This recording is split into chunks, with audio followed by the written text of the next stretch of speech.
اعوذ باللہ من الشیطان الرجیم بسم اللہ الرحمن الرحیم۔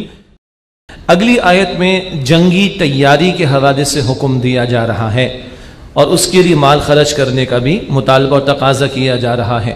وَأَعِدُّ لَهُم مَّا اسْتَطَعْتُم مِّن قُوَّةٍ، اور ان کے لیے تیار رکھو جو تم سے ہو سکے قوت میں سے، وَبِالرِّبَاطِ الْخَيْلِ، اور پلے ہوئے گھوڑوں میں سے، ترہبون بہ عدو اللہ وعدوکم، تاکہ تم اس کے ذریعے دھاک بٹھاؤ، روب ڈالو اللہ کے دشمنوں پر اور اپنے دشمنوں پر، وآخرین من دونہم، اور دوسروں پر بھی جو ان کے سوا ہیں، لا تعلمونہم، مسلمانوں تم ان بات کے دشمنوں کو نہیں جانتے، اللہ یعلمہم، اللہ انہیں جانتا ہے۔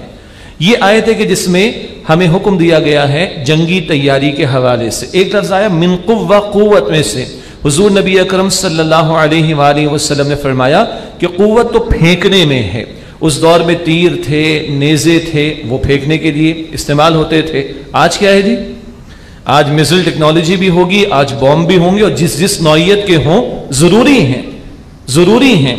تو قوت اس وقت تیر پھینکنا، نیزے پھینکنا اس میں تھی۔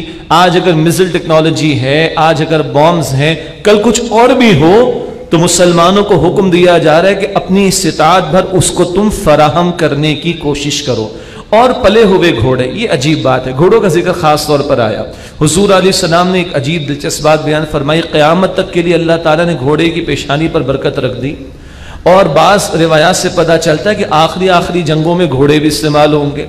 اور بہرحال اب بھی دنیا کے دشوار گزار علاقوں کے اندر فوجیں بھی کچھ مال برداری کے لیے اور دیگر امور کے لیے گھوڑے استعمال کرتی ہیں۔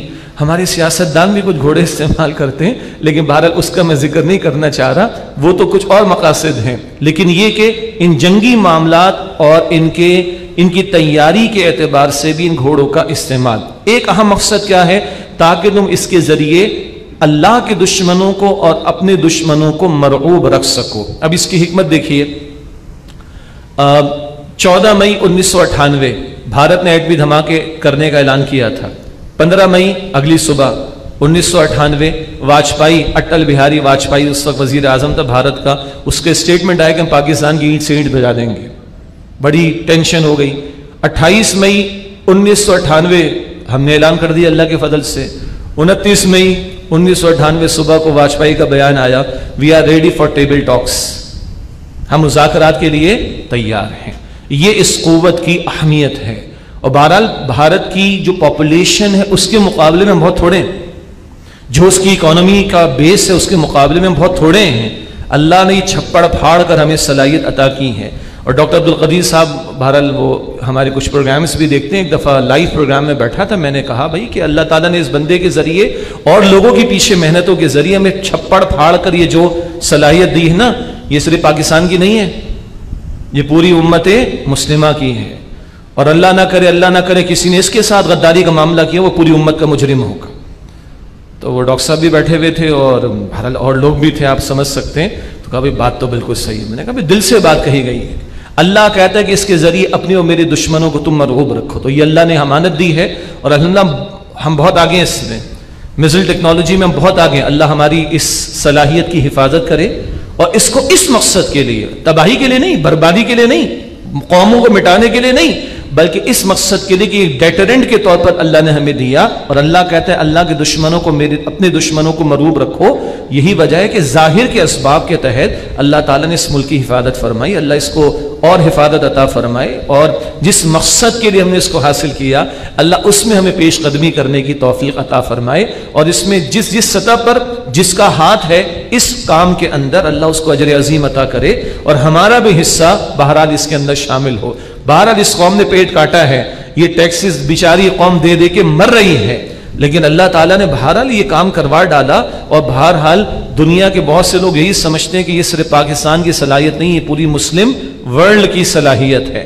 اللہ اس سطح پر ہمیں اور ہمارے ذمہ داروں کو سوچنے کی توفیق دے. تو اللہ کہتا ہے کہ تم اللہ کے دشمنوں کو اور اپنے دشمنوں کو مرعوب رکھو. وآخرین من دونہم، اور وہ کہ جو ان کے سوا ہیں، لا تعلمونہم، تم نہیں جانتے، پتہ نہیں کون کون سر اٹھائے گا، لیکن یہ ہوگی طاقت تمہارے پاس سے وہ رکے گا. اللہ یعلمہم، اللہ انہیں جانتا ہے. وما تنفقوا من شیء فی سبیل اللہ، اور تم جو اللہ کے راستے میں خرچ کرو گے، یوفى الیکم، وہ تمہیں پورا پورا دیا جائے گا. وانتم لا تظلمون، اور تمہارا کچھ نقصان نہیں کیا جائے گا. بہرحال مال خرچ ہوتا ہے اس کے اندر، اس قوم نے خرچ بھی کیا ہے. بس بات ہوتی ہے کریڈیبلٹی کی، بات ہوتی ہے اعتماد کی. اعتماد اس قوم کو جہاں ملتا ہے، اللہ کا فضل ہے کہ یہ قوم خرچ کرتی. بہرحال مثبت پہلو میں آپ کے سامنے رکھ رہا ہوں. اس قوم کو یقین ہے کہ ہمارا اللہ ہمیں عطا فرمائے گا. یہ دل کھول کر خرچ کرتی، یہ دل کھول کر رمضان میں خرچ کرتی ہے. کوئی ہارڈ ٹائمز آ جائے، قوم دل کھول کر خرچ کرتی. بچے اپنے پاکٹ منی میں سے لا کے خرچ کر رہے ہوتے ہیں، کیونکہ اس قوم کے بچوں کو اور مردوں کو اور عورتوں کو اللہ پر تو پورا اعتماد. جی اب بقیہ سطحوں پر بھی اعتماد ہوگا، یہ قوم خرچ کرے گی. یہ شہر Karachi, Pakistan as a whole, یہ ملک کا یہ شہر پوری دنیا میں چیریٹی میں سب سے آگے. کیوں؟ آخر اللہ تعالیٰ کے یہ بندے اللہ پر اعتماد رکھتے ہیں. الحمدللہ رب العالمین. یہ اس طرح کی مجالس، ظاہری بات ہے کوئی حکومتی سرپرستی تو نہیں، کہیں 100 بندہ، کوئی 150، کوئی 2000 بندہ، مساجد میں 2,000 2,500 بندہ، پھر اعتکاف میں بیٹھنے والے، یہ مدارس کے سلسلے، یہ دینی حلقے، یہ سارا کچھ جو ہو رہا ہے، بہرحال یہ اللہ کے بندے اللہ کے فضل سے خرچ کر رہے ہیں.